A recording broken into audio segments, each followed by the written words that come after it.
أعوذ بالله من الشيطان الرجيم بسم الله الرحمن الرحيم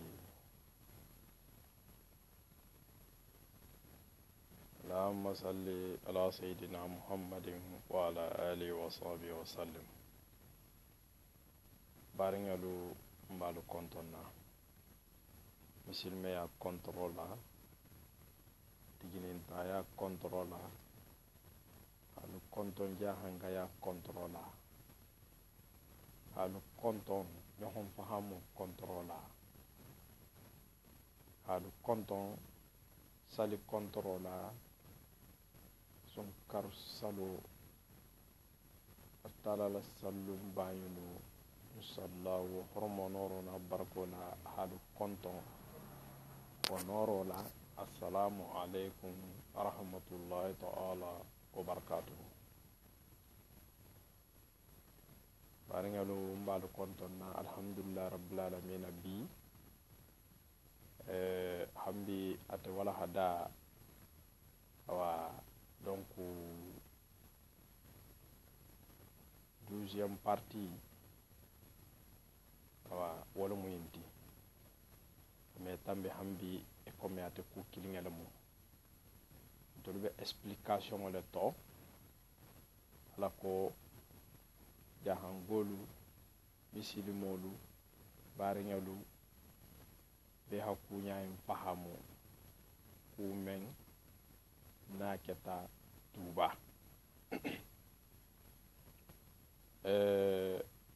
hadamadinya amansoniya bar hakkilo wala sa hadamadinya to tege hakkilo anin sabaro anin bunya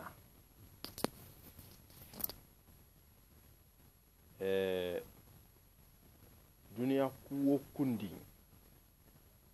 nin hadamadiŋe ma nin hakkilo samba ame benno few duniya kuwo kundi nin hadamadiŋe ma nin tonya samba a meta nya wonyandi asetinya na tinyata o menu hummo hoda bi njole do bulu tuba kunyai alhamdulillah rabbil alamin mo hodo albe kuma kande bebi tafola wolongoten kunun yo alhamdulillah rabbil alamin nga aresrema nga dola mele wo benta betege baransena du nga kono bi baringelu wal hadamu innati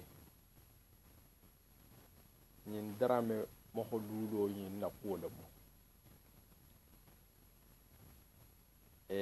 mba dafa hala janne hala lo jam folo mba kela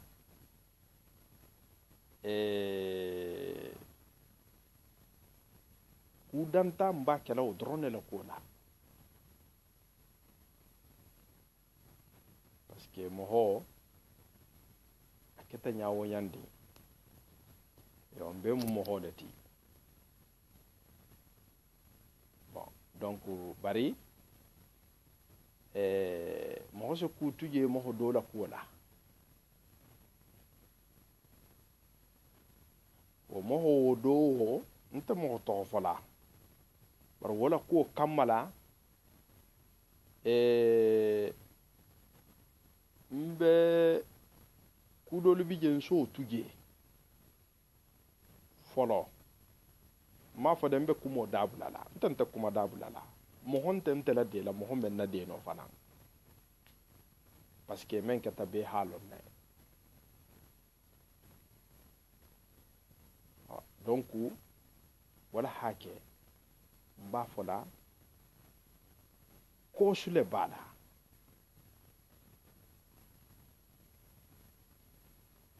duniya kuwo kundin sabu belala donc wala hake bari mbedu na kudolu kono mo holo hanon fahamo ne haje kelo si tayinto karambaya ngolu nyampurenta e comme nga memfo 10e kono 11e kon la hambi non namo drame kunda mo hululu ale sun kan dembo drame ale sun kan bemba drame tigidanke mbemba dide drame ani Mamadou Lamine drame nyimbe fana mbe hi nyongi jonye Malamine drame mbe dunna non kono dondi mo holu malo Malamine drame nabe nyame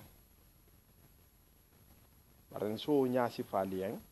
Malamine drame ana ane ala janke madina na hakilin fa hakilin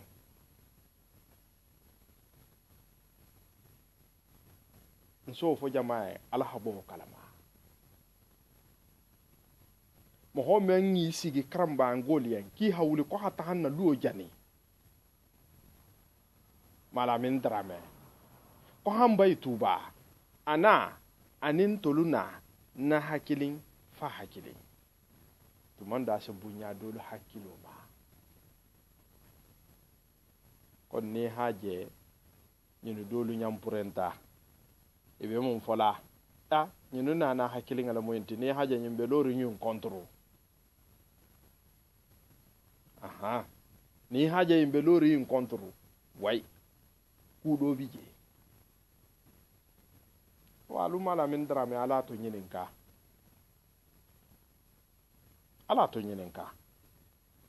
men bije ha sifa jamaaye ngatana menke ha sifa jamaaye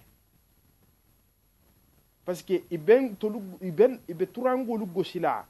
misiro kono le mena 2013 la abije wolungo tuba ha damu ta wolungo ma hana dum bibulu ala nyenin kana ha dabula loto amam fen foto ibi kala ala janke madi kan lumenna ate 2013 wala fo 2014 gabur dala hi kakan ha gosi dondi ma fa ha ala nyenin ka hamen foto nemo hi atake misiro kono ahi atake gabur dala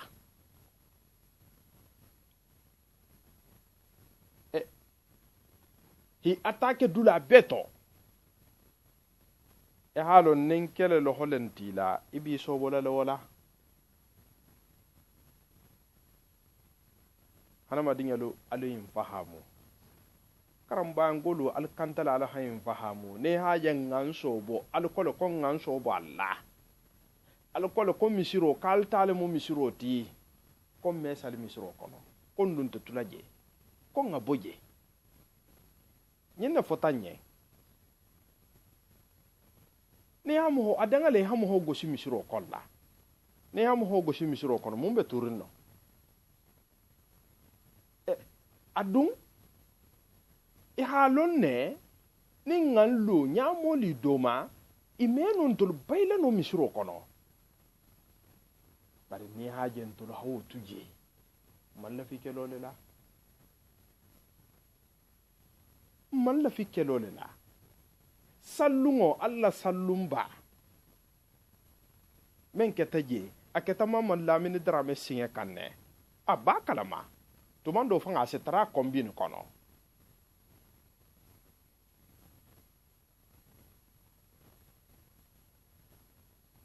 aman kya koma de aketa nyala de ala nyinin ka hamun foto parce que abayen ko karamba ngolo hafisalen ton tituba kono ne bata mo holu muti fati ifula ngalo bata holu muti fati ba kutubo ma kutubo sainteng bar man kurala ko la ko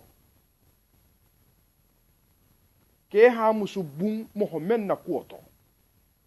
ke kayan ka ha bala dimbaya ko Mamadou Lamine Dramé hawle mu tata mu ta fati afandin na joti makutubo 2015 là sai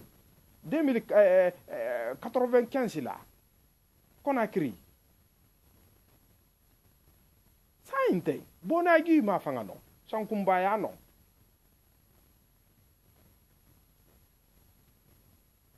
sai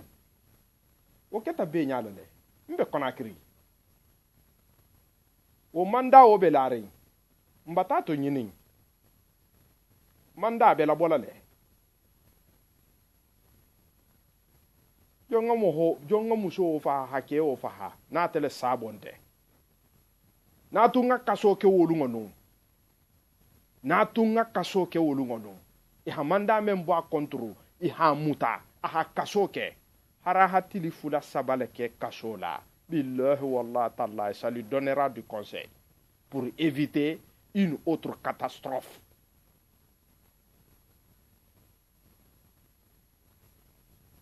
Parce que ajigolemu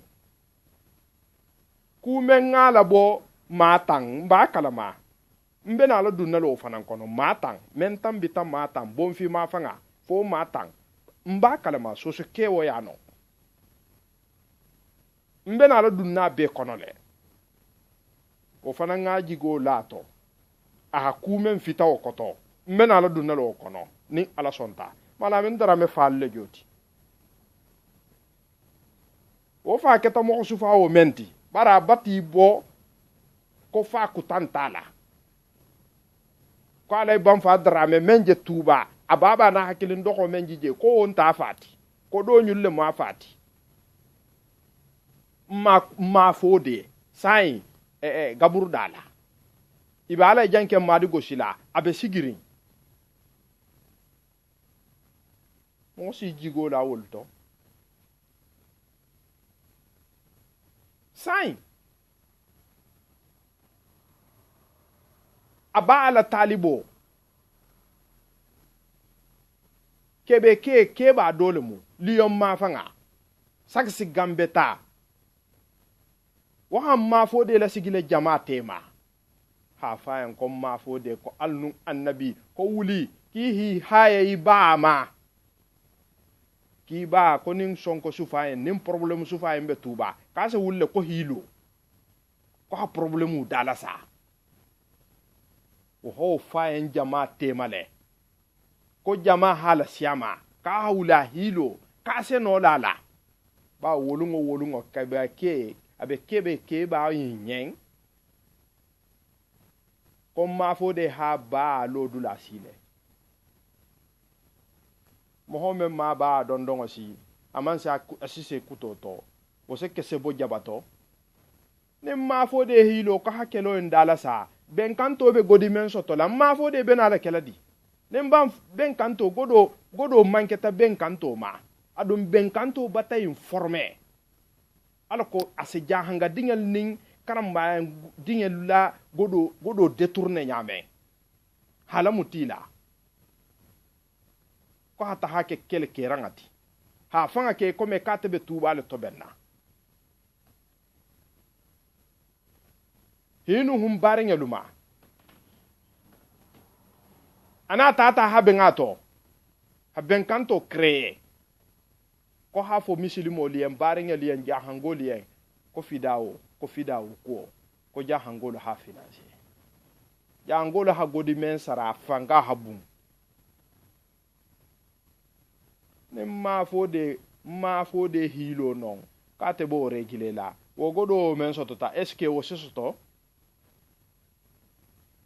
barke be ke ha fola ende akoni man wuli hilo tuba ha to ben akalse ku jali nyala hala ha fa haluma menje ako wuli hilo akise no lala kebe ke ite barajo sitale kebe ke baye mbatala ko nya da po nya nyini nyawo nya hambi maje atumbe animasi ma fangale fabe animasi le fabe janwo jandi wallahi malo abe janwo jandi bare ko karanseti ta seti kala talibo dole tumbo wolongo obe kumala o kurata kumala jammenna fa sa sigi nya tobe asagi durgi bama labulala adam bankungo bema ha fanga ke tugun e kome abata si woli dingirato baro se ke se foto est-ce que o degré si ta auto ko tuba to ben ba karamba ya musu dingo o se ke se bono auto fo bala mini ale fo ba karamba ya le malo o se ke se boto mana min dara me ba ale joti wala men be lori nyin ko kunna o se ke se boto bara wala fitale ko ha be faha ko ha turango ko ha be faha a hole fo ana do holu benta wala to ni onte na do holu man ben woto a fotala e lion abe dugu men naje ngalong ngala muso fana long ala muso se tigan nin ko ma gagale lion ngalong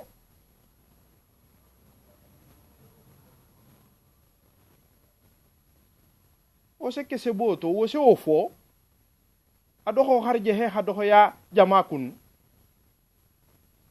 awa jama ala la sahade alfanga lumam batamme wuli kamela godo men soto tafida o koto agodo ketadi e hamun fato fidao kola ben kanto naringa tugun isagita godo madena plus de 60,000 euros abedi wolungo alumi kamme godo keta nyamen e ma fo ki ha godo maden ko hatta ha riposte e jahangolo atolu mi ala sahasile alla godo lu be dunkan jammen est ce que woje dunkan ala kole to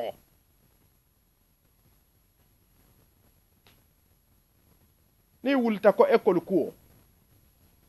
nin godo dun tibulle ha godo ta hata hadi man sakundama awa 60,000 euros godo akata nyamen nan seno ngadu nga be kono parce que a folo menti ita hata jamen na ha godo totala faida 10,000 euros e ho proposer le man sakundama ho doyen ho classé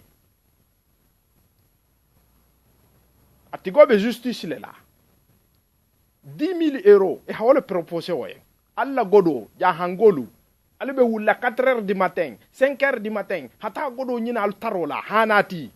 ala hawdun barakantan ben kanto bokto kulungo lubulla barakantan kanto godi kanto lu sai nyanta le batayelma ko hake ko karmo ho ba kesu itolle tumbe ben kanto kunna baba yi mangodo talaku wala hake dolu moneta imi ke nyaje awa jahangolo ala hakilo soto ala nga hakilo soto ala nga kuni koluma na godo men naluba dikan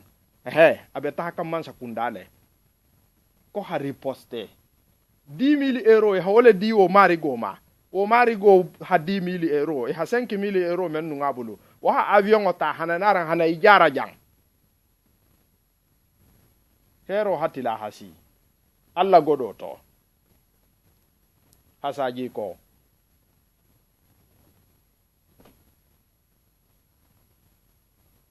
godo na dita ben kanto ila dimba la dépense et se mobilise sangato ici la dépense du kato ici la billet sangato ene wala star godo ni dun tajam menna men bi jam folo wolo ha do bato ni jita konakir men bi je wolo ha do bato tuba mumbe silaje kalanga abuguti ko kata to ningalu bembulu ko men be godo dilima ki ma soto nyalo ise enne fo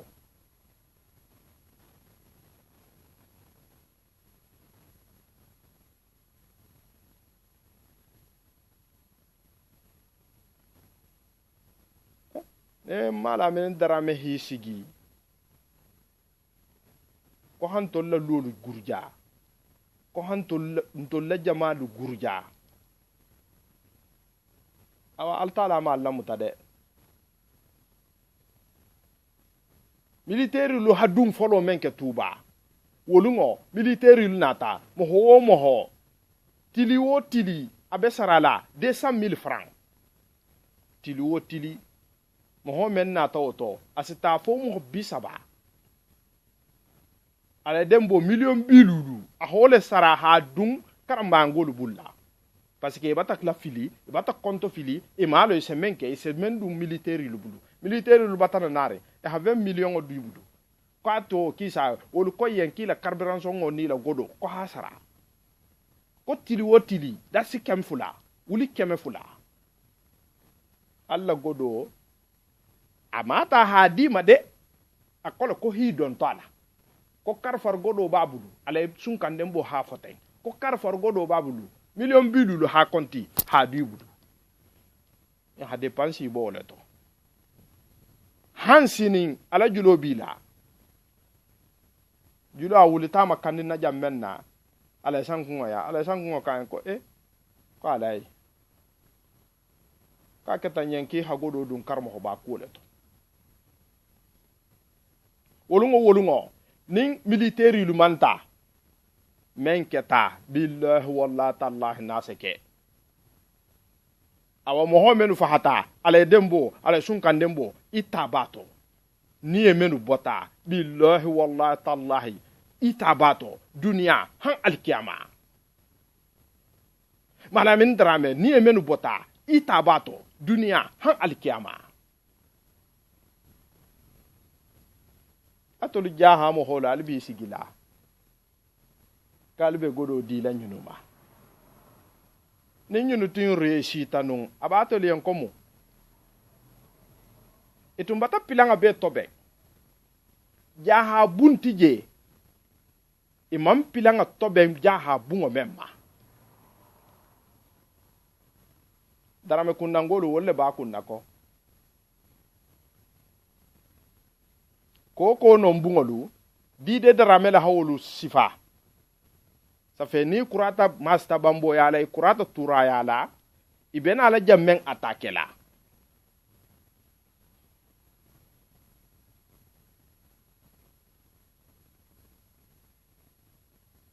minto ture kunda jahabi kunda fofana kunda côté do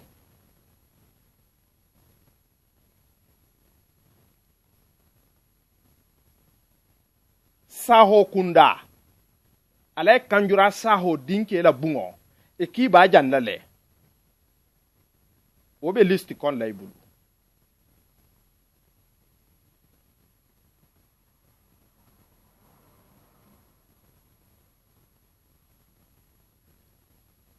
jela koko silla kunda etasi membe silla kunda kibe je jalla dide la hanon yitila dide sagita tambo drameya adinke do bije malom memmu fo herbale fo men ko bata godo konti ko hadi ale janke madima ko taya belato ki haje jani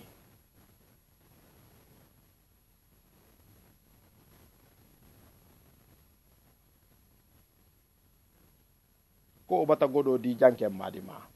ale janke madima ka bata godo di turangol ma ko nin turangol lebe kopoti kilingato ba be moneri ngoma atala haje signalé je tumbe liste kono takayra drameya atala haje signalé je tumbe liste kono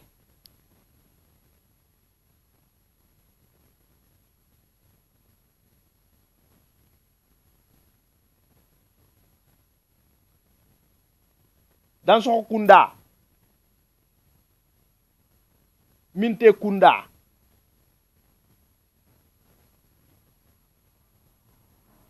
akoto na santo abebe list kono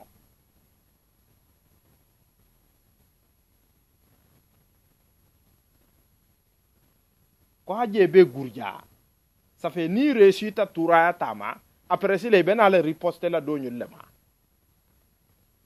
ko lebe dundi turaya ko koto ko lebe dundi misiru ko koto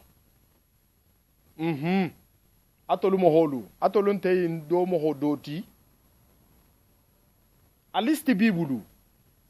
ala halon ha dangania ben kanto ala listi folo ababulu men be ha godo di jandalo so na ha di saralo na sita isalube makili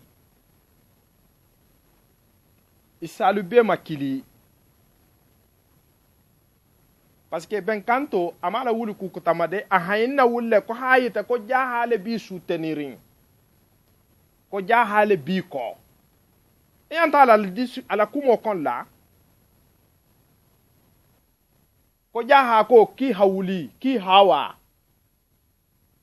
ki bi ko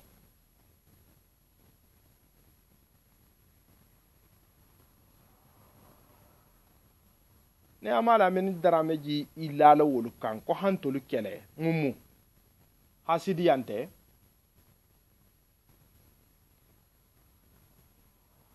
hasidi yalemu baran sena dunga be kono itata nyame na koko ni silanta isagiti ko hatare le mo ila mercenaire dantalu bata faha bari tolu ko mo fula ne mo fula le fahata tuba solo jahangolu solo justice finansalo ala amenu buru tuba je ngalo abi buru lu njame ay bese la bo justice se tahabe la bo mbabe kalama ngabe dulalon fana ala sidia tasilima ala talibolu menu kungo tutato mbabe kalama ahalon kana la sima ya je nyamentem billahi altala aninni le jesigirin ko ni abakunda alkiyama lungo sinimbe se kitiama alkiyama lungo sinin mbese kitiama lun kilin lun tala ami sigi turayangol ning ilam hol tema ko hado fo kabren ben kanto tata jamen na hata vitesse la agodo to kutabulu jamen na abanta awulta hilo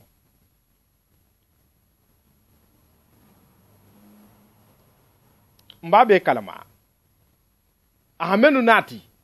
hi tutuba habwaye mbabe kalama alabo amansi silafatanga to akoyen kona ki hatu folo ko ha habo kona bota jammenna ki ha ataki ke mbabe kalama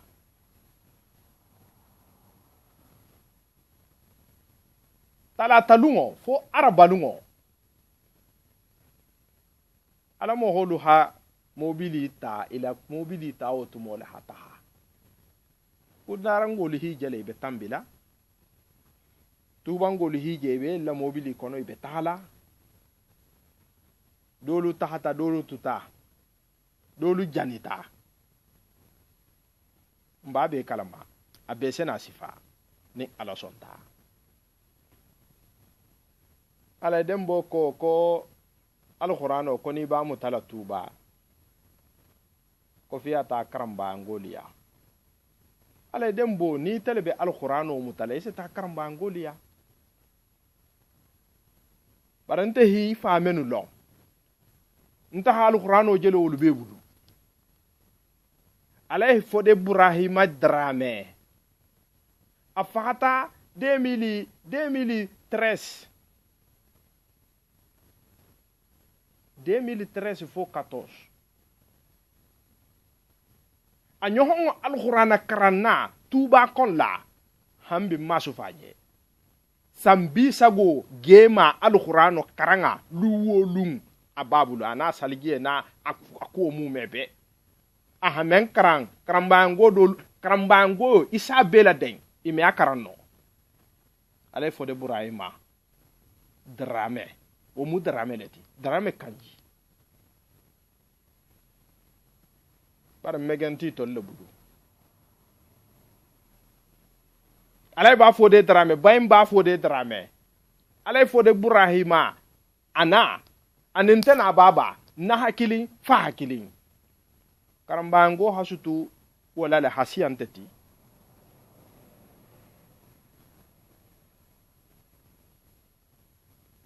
bayim ba fode alay ba fode drame ameta maka sandala alla lungolung ama alqur'ano hijibo do karam ngo jele nyala karambango le safo ka hawo karanne ulbe karanta mi ibe mbaluni baaluni silla kunda olu karanta nonne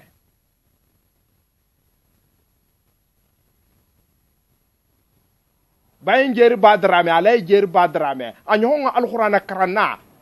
alamada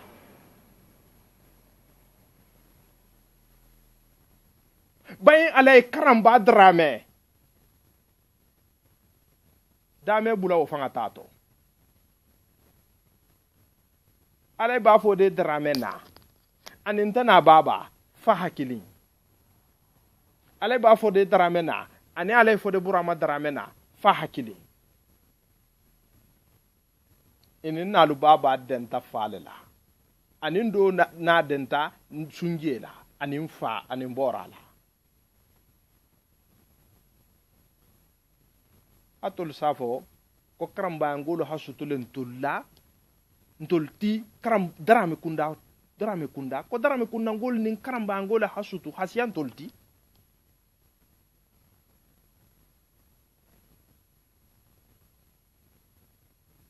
jona alqur'ana karanga hawlu situba karamba ngoto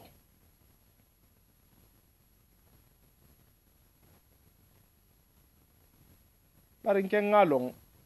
nin wolu be balori bi mohome wolu manipule no de mohome wolu manipule no surtout alay fo de Ibrahima Drame be hawla sariyan ko sariyan tigiyalo ne o me son kafama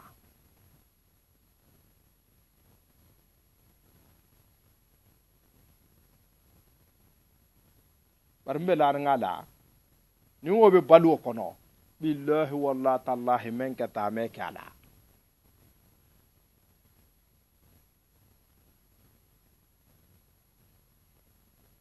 bara altala na hakula nya men fo hamu tawnya nga munki ala dembo sunkan dembo dramela turangolo hamun kala alay ba fo de drame adim musu folo adim folo abe sigirin turaya le na foto kala haja sunk ko haja nene drame membe kaso ya ko le tunje sigirin turaya ne ala dembo ala sunkan dembo na se wuli hilo hakolu keta ngadun jahannama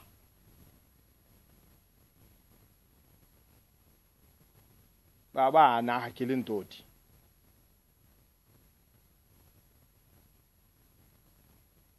mana min drame na hakilin ele membe sigirin saho kunda ni wala be turaya billahi wallahi tallahi na sake alay bafo de drame adi musu folo abe sigirin turaya le ama maren folo abe sigirin turaya ama maren muso abe sigirin turaya ama maren do fana abe sigirin turaya alay karam ba drame adi muso abe sigirin turaya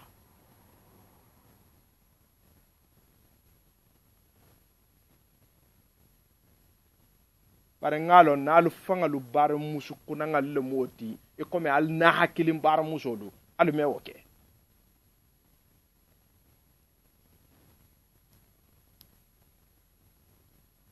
karambango hasiyan toltile drame kundanga yala fo drame kundango se sutu ya karamba yango la hasiyan tolti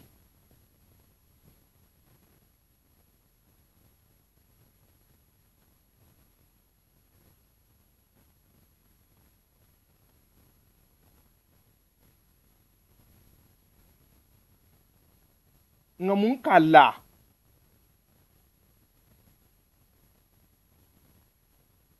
keta alla atol mo lulu aldingelu ay dolun tato wo muto nyaleti bar dide darame adinke folo abato ala sirfo la din karamba abato wolu ngoy bele tata janniru dula hata janniro ke dimasi sohoyelo anata aki hawuli dide ko masta bamboya ko je mammo ki hasaji ko nsena dunga be detail kono parce que kuma kan menu ni je fo kan ntolon ta fani ala mo holao karambayango lelu fanga dronse dolu sifa dolu safole munna itata tura itata masta bamboya atake hata tura ya atake ta kaira drone dummo iman hanyi talawo atake la ali nyinin kawo ma alu question o poseye ko munna ki mansi alay kaira drameya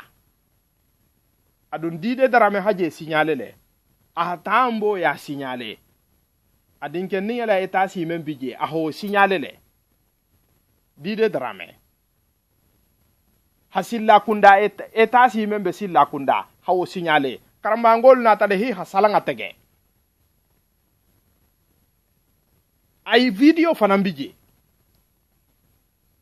silla kunda eta si saje fanga video to e batana nare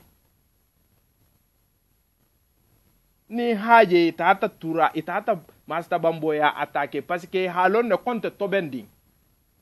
man toben kelo kam man tolu malon ko kelo se ke wolungo militaire lube tuba kono police lube tuba kono man wolo malon ko kelo se ke turangolu malon ko kelo se ke wolungo ni wonte nim fana ngan toben no ha man lala nase ko nyaade billahi wallahi tallahi nase ko nyanga dun jahannama ntolu man tobe on abento lien nko fidawo men janga ke bari ko karamo ho bala fidawo ntolu la miraton ko horomo le moti bare nyanta lay batayi ta duniya la ko horomo fidawunte ko horomonte horomontato ni wonte me fidawo sufawo ke I hawo lama I hawo ke billahi wallahi tallahi o tilifulo itaha lo kelo kela wo kelo kono tugun iha barama iha jani iha faha afo itala fidawo duwa jabi tale aman jabi awala hake horomo fidawunte ni horomo tumbato billahi wallahi fidawo horomo no o tunse lo alfe bare nyanta la man lo alfe donc alman fidawo ke ala hake lo le préparer ta kaira hi sigile akabaya adaman boje de kekendo darame kanji abije ana dinken ninge akaman balan ki mena ko hanaya te ubiyan ko ha goshi ubiyan ko ha fa kaman balola bara alhamdulillah rabbil alamin akoni memmu keti kuy hana taraya alkaramba ngolu nyininka munne man ta haje adi hasalanga tegele pourquoi man ta ta kairaya parce que obati tobe wahi tobe no tobe nyamoli mu me bela kafurnyala parce que abatalon ki ben ala laya jonta ta fo tugum ate karamba ngoli en ate dide como ho bata fa ko bar ko nalisi tata kairaya ka bata gido soli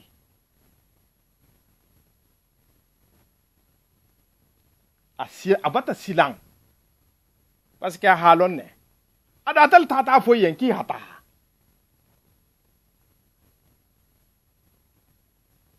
ka waki kana sita kairara ki hata silla kunda ko sewna na la mo hol batta hinu hunno ko silla kunda ngol dabele en koto ki atasi la kundate ko haje jani ko hada mutabayin ba kutubo la bungoma hata etasi men grilloje ko hata haje be la dugola alhamdulillah rabbil alamin mo meno hawke olum mislimeleti sirfu karamba dindinga la muyti bari be ke bayala la ala muy ke bayala isi fanan alma janja nyala bari hamenke i hamenke ina ala bo nya bolal ko ya hata du muhol yala hata du muholla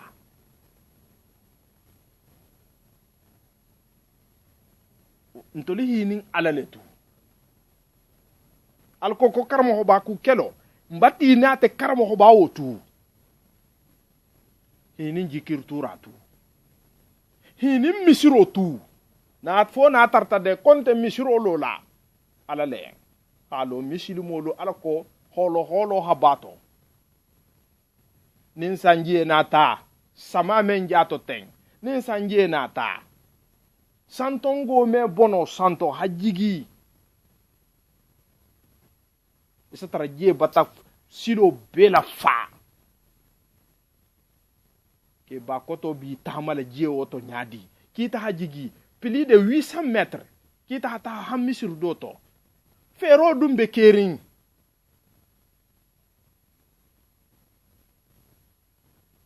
nin sanje nata salangala salandala koko non ase bulo kele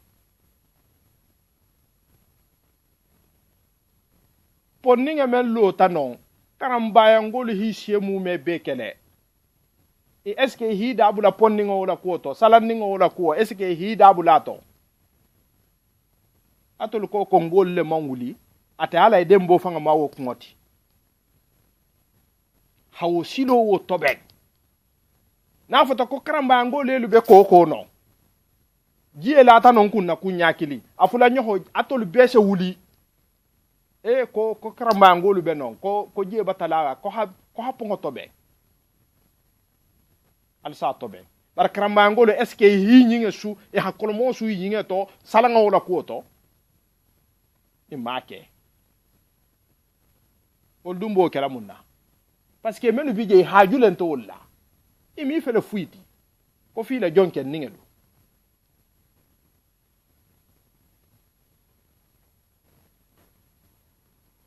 awa nalbe wulla darame kundangol nalbe wulla alwule alhido ke mogol ni sita jando ma nin sanje nata salanga o je se lala kunna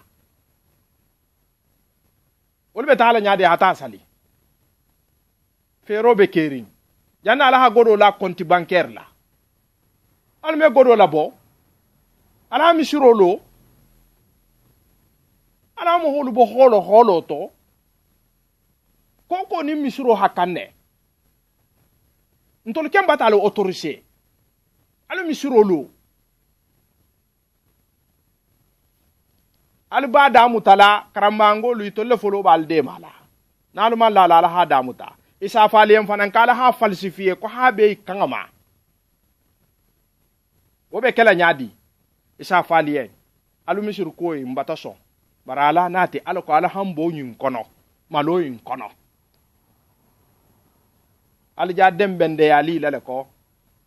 bara altala nya balu bela isaje isa dembende la karamba ngolu bena la wala gita la awali nyantala tuba jang ben kanto le bi jang awai nyantala nyunu be nyalla misiro le ma ibatana nare ibata bunya fonyen ni bata be ngato ali sigi al halame al saname abena la kala wonya le fana karambango si dembende ya wala ka ke kome wai ha ki nyante kon ni wolu bata be ngato ka wa ko yin ken kon da bele into esa tare kori ko ali sigitun al sename parni hije be godin ni ngata bo dila jana noluma ala dembo dronga godo membo akun hadi karamba ngolu ma ko hadum military lu police nyunu bulla afanga habun e hatabiro menke hadima bara itolle muila sahato fongol tiko barmani lutije militaire la barmani muy tolleti atening mala min drame itolle si danyini songo matilo to urala ni hawo godo be le nyon kan afa amambata misiro amambata a soba semangalo ou bien ha koto damuta ali be munto janni hake mo jongoti me ke altala jongoti ime wuli hilo ala misiro lo foko ko ni misiro mankan koko ni misiro hakanne yana albe konti miliyari lu tala ou bien fongol tala albo la konti la na fajo mambola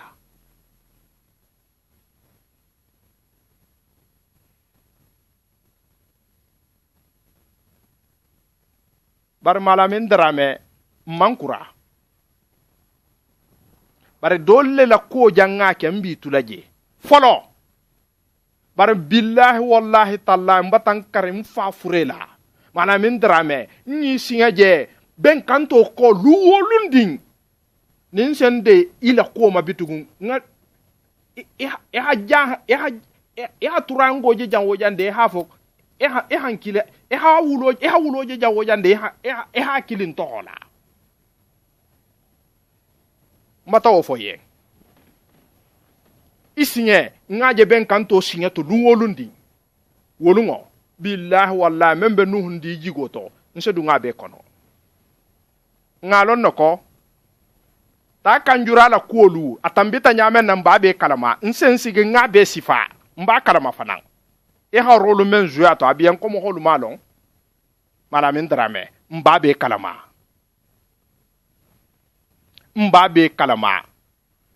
e ha corruption o menke mba kalama awalon ante banna ko mo men tela deno ila kuma mabde iteme tadun toli ya konta hande itela koma imun kunda o kumante mo menu fata i prepare de ini songo abikun iba saralale alkiyama lungo sini ndu medinya han dunia han alkiyama ene altala le banya bola ntoli ni sunjele tu ne on ta bien ki ha kayto mem mafalin aéroport lag ha ina itata menna afrique ani ina ta menna france ja bien konta kalama mba kalama aéroport lay ha signalement dile ila koto ite muto ntolu bulla billahi ko foyon sila signalement ditale para altala la halo men tambita ne aje imam mutala janke malla hake ko nso foye ni haje imam muta ala ni ala janke madi malamin darame wala hake imam muta bari hakaito men fenga wonya itata men na anidu ibe bola men na amanke kilinti mba kalama ngalon fanan signale talala fanan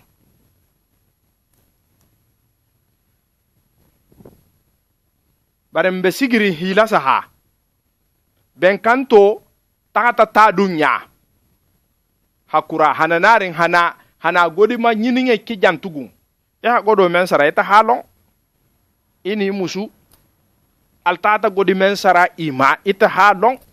mba kalama ngamon tanga fanan long bare mbi makonondi ning ala sonta mbi makonondi malamin drame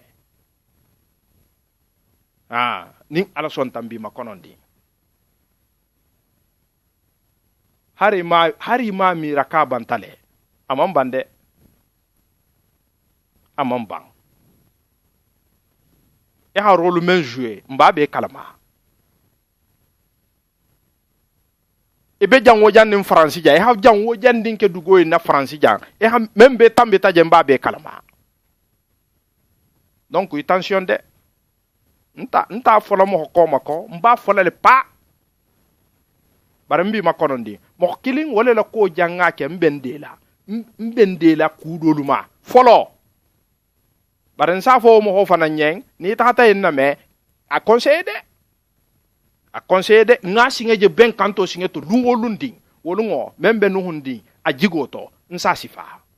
ne ma sifa ngambulo dum fa furebu ne membe kala wa hake ntol va harin kotole mu ko njanirun kotole mu donc kuntol fusun tije bitugun si silam menna altala la man saba kallanke ya kola nso foye ite meta ay hila mu holu kan ko hantol jani ko hantol baytu ba kono iyambang afengalu toje de hila afengalu toje ubebe menu ke kay hake aben ko mo holu kom malon ngalon mentambe tambabe kalama fanga ke dirigeant kuolti imam bulala sini mbabe kalama bare mbedan ni yennonne hila saha mbi makonondi tanta silana mo nyako nso falende nte silana mo dinkilinya ya bunyani guliya wala ben nim betema nga nyohon bunya hatu altala koto ni me tuno altala koto ou bien mbe altala ku mento ni ntato atuje ime fuino ato ime fusi nyi nyano to atufana pare iben to nyigila munna ibe bulalan ko munna ete sento la ko fengeno ete se mun nonon to la koto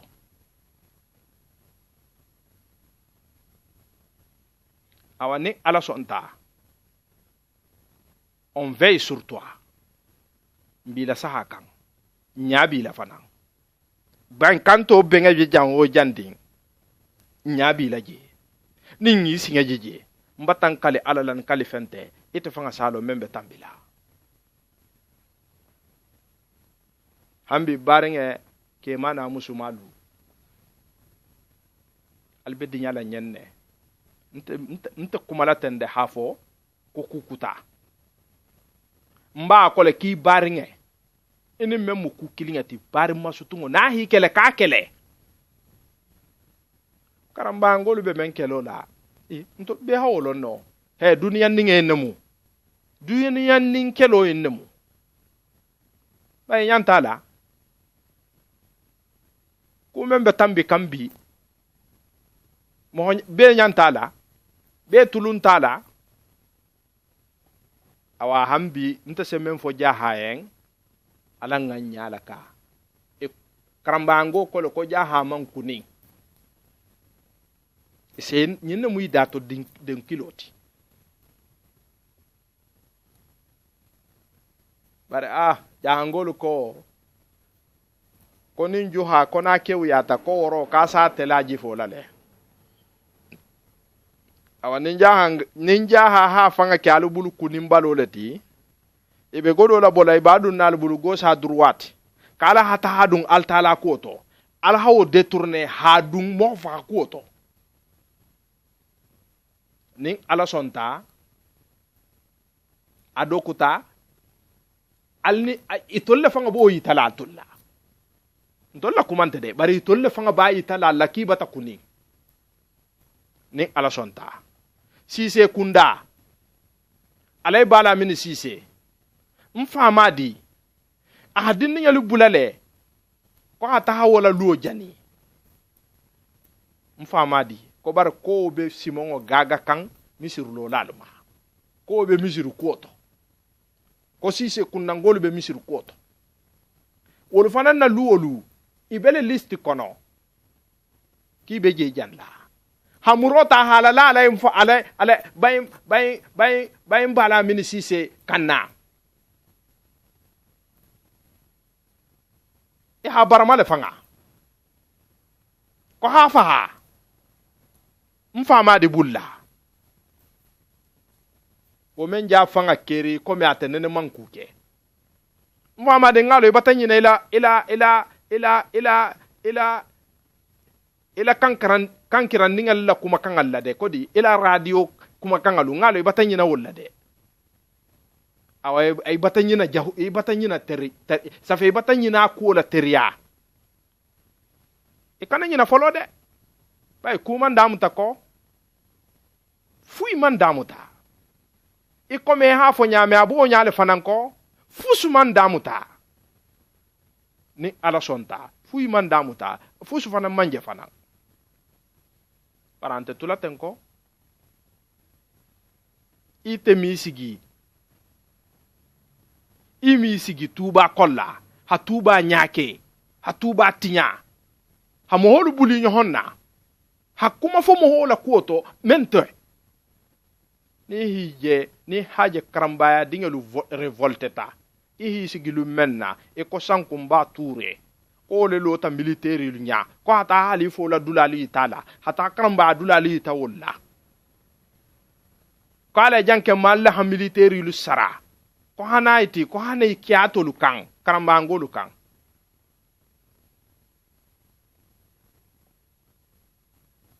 ngalo ibatanya na kuma kan ola ila kuma kan wala hatta dun tuba kono ila kuma kan wala ha muholu faha ba alko ko mo hofula bara bese na geya e hajam memfo alla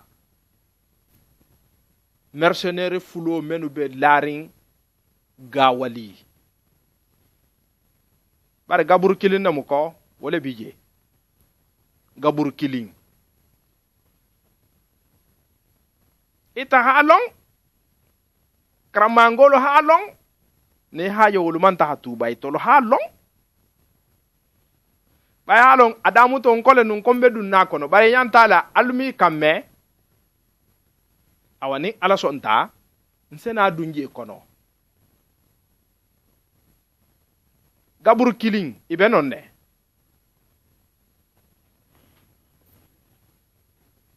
ne haje fanay man tuba soto man sakunda ngolu man kele je karamba ngolu to wulungo men hanye ta ko hata gawale hata sawantelu delivery kele man soto ito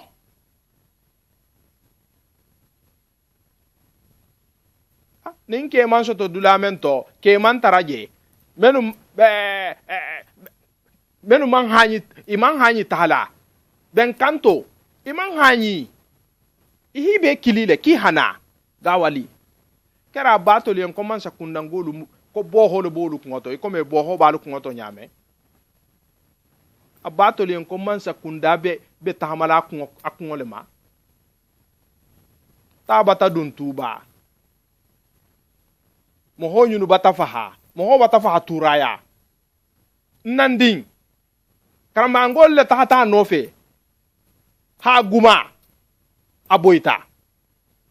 janabe bulale yilito ala bungo turo a haje dugoma bata tadungala janni wo sohoma salije kunna ha salije mutahakura abe taala salla afatu tanonne alhamdulillah rabbil alamin nin do mun timba fala ko jonga wo fa ban tol ko ala ne haja afata ala le hasiye ban bara hasiye ban nyamen na alhamdulillah rabbil alamin ntol ke me ka sala ko la de parce que ta hakutale asen yaringa le sita altalama mo asalge mutahakura ibena la salla ibe salgi gulo ka ini habo alhamdulillah rabbil alamin awalla mercenaire nyulla ko on sena dunga kono alihi bantali kamma nyamen na abato len commence kunda se son wodu na to bulu alman ta halni habengato wolun to kela arni wala hawoke e halun ko sila salamoti wala ma assalamu alaikum arahmatullahi ta'ala wa